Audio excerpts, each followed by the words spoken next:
नमस्कार दोस्तों, स्वागत है आप सभी का आज के मुख्य समाचार के इस वीडियो में, जहां हम आपके लिए हर दिन लेकर आते हैं देश और दुनिया की तमाम बड़ी खबरें। एक एक करके 50 बड़ी खबरों को सिर्फ 10 मिनट में जानेंगे। वीडियो के साथ अंत तक बने रहें। साथ ही आपसे एक छोटी सी रिक्वेस्ट है, अगर आपने अभी तक इस वीडियो को लाइक नहीं किया तो लाइक जरूर कर दे। साथ ही वीडियो के नीचे दिए गए लाल रंग के बटन को दबाकर चैनल को सब्सक्राइब जरूर कर ले और इस घंटी को भी दबाए ताकि दिन भर की बड़ी खबरों की जानकारी लगातार मिलती रहे। तो चलिए दोस्तों, वीडियो को फटाफट शुरू करते हैं। कोरोना के इलाज में गेम चेंजर साबित होगी मर्क की टैबलेट। छोटी सी दवा मौत का खतरा कर देगी आधा। जी हाँ, मर्क एंड कंपनी द्वारा विकसित एक एक्सपेरिमेंटल एंटीवायरस टैबलेट गंभीर कोरोना के जोखिम वाले लोगों के लिए मरने या अस्पताल में भर्ती होने की संभावना को आधा कर सकती है। डेटा के अनुसार विशेषज्ञों ने वायरस के इलाज में संभावित सफलता के रूप में इसका स्वागत किया। अगर इसे ऑथोरिटी मिलती है तो एक कोरोना वायरस की पहली ओरल एंटीवायरल दवा होगी। कंपनी ने कहा कि वे जल्द से जल्द इस टैबलेट के जरिए अमेरिकी आपातकालीन उपयोग प्राधिकरण की तलाश करने और दुनिया भर में रेगुलेटर एप्लीकेशन को बनाने की योजना बना रहे हैं। Johns Hopkins Center for Health Security के वरिष्ठ विद्वान ने कहा कि ये दवा कोरोना की लड़ाई में गेम चेंजिंग साबित हो सकती है। मर्क ने कहा कि वह इस साल के अंत तक इस दवा की 1 करोड़ कोर्स तैयार करेगी।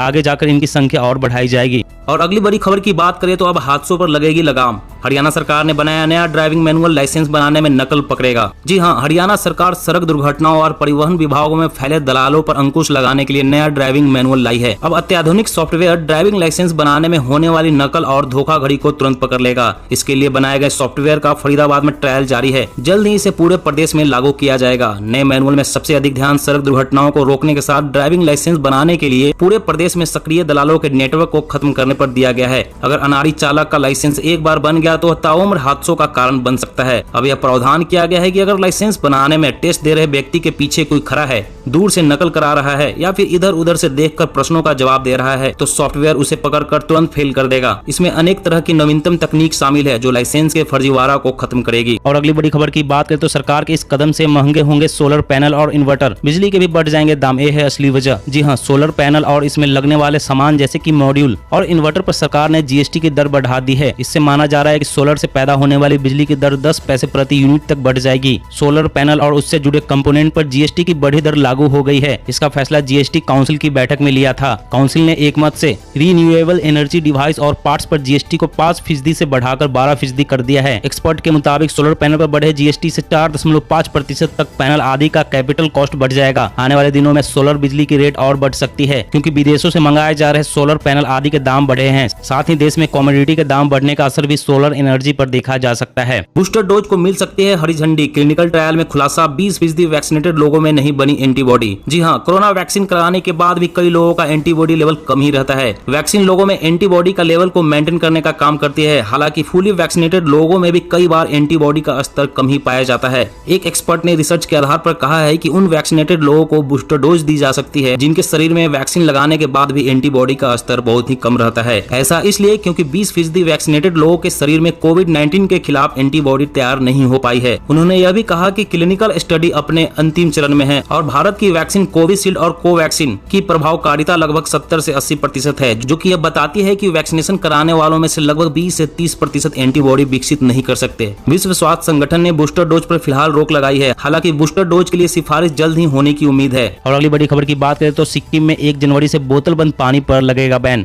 सीएम तमंग बोले राज्य में प्राकृतिक रूप से स्वच्छ जल मौजूद है। जी हां, सिक्किम में 1 जनवरी 2022 से बोतल बंद पानी पर पूरी तरह से प्रतिबंध हो जाएगा। राज्य के मुख्यमंत्री ने इसका ऐलान किया। उन्होंने कहा कि हिमालय राज्य में 1 जनवरी 2022 से पैकेज्ड मिनरल वाटर पर प्रतिबंध लगा दिया जाएगा। राज्य में ताजा और अच्छी गुणवत्ता वाली पेयजल प्रदान किया जाएगा। मुख्यमंत्री ने अपने संबोधन के दौरान यह भी कहा कि प्रतिबंध लागू होने के बाद लोग प्राकृतिक संसाधनों से पानी का चुनाव करेंगे जो प्लास्टिक की बोतलों में उपलब्ध पानी की तुलना में कहीं अधिक स्वास्थ्यवर्धक होगा। उन्होंने कहा कि सिक्किम में अब सभी को मिनरल वाटर की बोतलों से दूर रहना होगा और प्राकृतिक जल संसाधनों को चुनना होगा। और अगली बड़ी खबर की बात करें तो इंतजार खत्म, इसी महीने शुरू हो सकती है रेगुलर ट्रेन सर्विस। रेलवे ने दी अहम जानकारी। जी हाँ, देश के कई राज्यों में कोरोना के लॉकडाउन और प्रतिबंध खत्म होने के बाद लोगों को रेगुलर ट्रेन सेवा शुरू होने का इंतजार है। लोगों के इस इंतजार को देखते हुए भारतीय रेलवे पैसेंजर ट्रेन की नॉर्मल सर्विस शुरू करने के बारे में सोच रहा है। एक मीडिया रिपोर्ट के मुताबिक इसी महीने से चरणबद्ध तरीके से रेलवे की सामान्य सेवाएं शुरू कर दी जाएगी।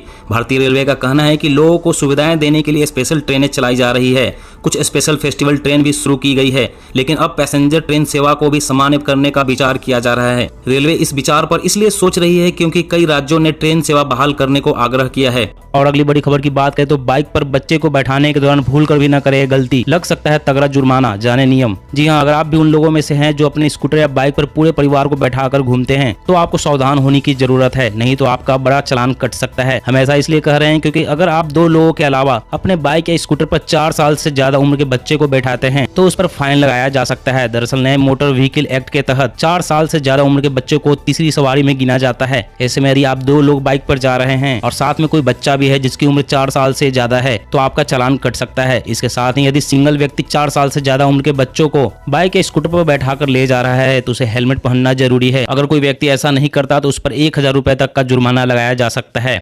और अगली बड़ी खबर की बात करें तो FSSAI ने मिलावट के खिलाफ चलाया अभियान, घर बैठे ऐसे चेक करें सरसों तेल असली है या नहीं। जी हाँ, त्योहारी सीजन में सरसों तेल की मांग बढ़ जाती है, इससे बहुत सारे पकवान बनते हैं। त्योहारों पर तेल की मांग बढ़ने के साथ ही सरसों के तेल में मिलावट भी पाई जाती है। तेल का रंग पीला करने के लिए इसमें खतरनाक मेटानिल एलो मिलाई जाती है। ऐसे में बाजार में मिलने वाली तेल असली है या नहीं, इस बात को लेकर लोग संशय में रहते हैं। इसलिए हम आपको बता रहे हैं कि कुछ ऐसे तरीके हैं जिनसे आप ये जांच कर सकते हैं कि सरसों के तेल में मेटानिल एलो मिला है या नहीं। सबसे पहले आप एक टेस्ट ट्यूब में 1 मिली तेल का नमूना लें, इसमें 4 ml डिस्टिल वाटर मिलाएं और टेस्ट ट्यूब को हिलाएं। इस मिक्सर का 2 ml एक दूसरे टेस्ट ट्यूब में ले और मिक्सर में 2 लीटर कंसंट्रेटेड HCl मिलाएं। असली तेल की ऊपरी परत में कोई रंग परिवर्तन नहीं होगा, जबकि मिलावटी तेल की ऊपरी परत पर अपर एसिड में रंग बदल जाता है। और अगली बड़ी खबर की बात करें तो DRDO ने जवानों के बनाए हल्के बुलेट प्रूफ जैकेट, सिर्फ 9 किलोग्राम है वजन, बाल भी बाकान नहीं कर पाएगी दुश्मन की गोलियां। जी हाँ, Defence Research and Development Organisation यानी DRDO ने आत्मनिर्भर भारत अभियान के तहत महज 3 किलोग्राम वजन के बुलेट प्रूफ जैकेट तैयार कर दिए हैं। यह मीडियम साइज के बुलेट प्रूफ जैकेटों के मुकाबले करीब 1.4 किलोग्राम हल्के हैं। DRDO की यह कामयाबी कितनी बड़ी है इसका अंदाजा इसी से लगाया जा सकता है कि बुलेट प्रूफ जैकेट के वजन में कुछ ग्राम की कमी भी बहुत बड़ी बात होती है, लेकिन इसके बनाए जैकेट 1400 ग्राम तक हल्के हैं। भारत बुलेट प्रूफ जैकेटों के लिए आयात पर निर्भर है, लिहाजा इससे देश न सिर्फ इसके मामले में आत्मनिर्भरता की तरफ बढ़ेगा बल्कि क्वालिटी भी बेहतरीन होगी। इस जैकेट का टेस्ट सफल रहा है और यह BIS स्टैंडर्ड पर पूरी तरह से खरा उतरा है। और अगली बड़ी खबर की बात करें तो कोरोना पॉजिटिव होने पर 30 दिन के अंदर मौत हुई तो मानी जाएगी कोरोना से डेथ, सरकार ने जारी की गाइडलाइन। जी हाँ, कोविड-19 पॉजिटिव होने के बाद अगर 30 दिन के अंदर किसी की मौत अस्पताल या घर में हो जाती है या फिर कोरोना पॉजिटिव होने के बाद अगर आप लगातार 30 दिनों तक अस्पताल में इलाजरत हैं और अचानक आपकी मौत हो जाती है तो मृत्यु प्रमाण पत्र में मौत की वजह कोविड-19 ही बताई जाएगी। केंद्र सरकार ने सुप्रीम कोर्ट में एक एफिडेविट फाइल कर इस बात की जानकारी दी है।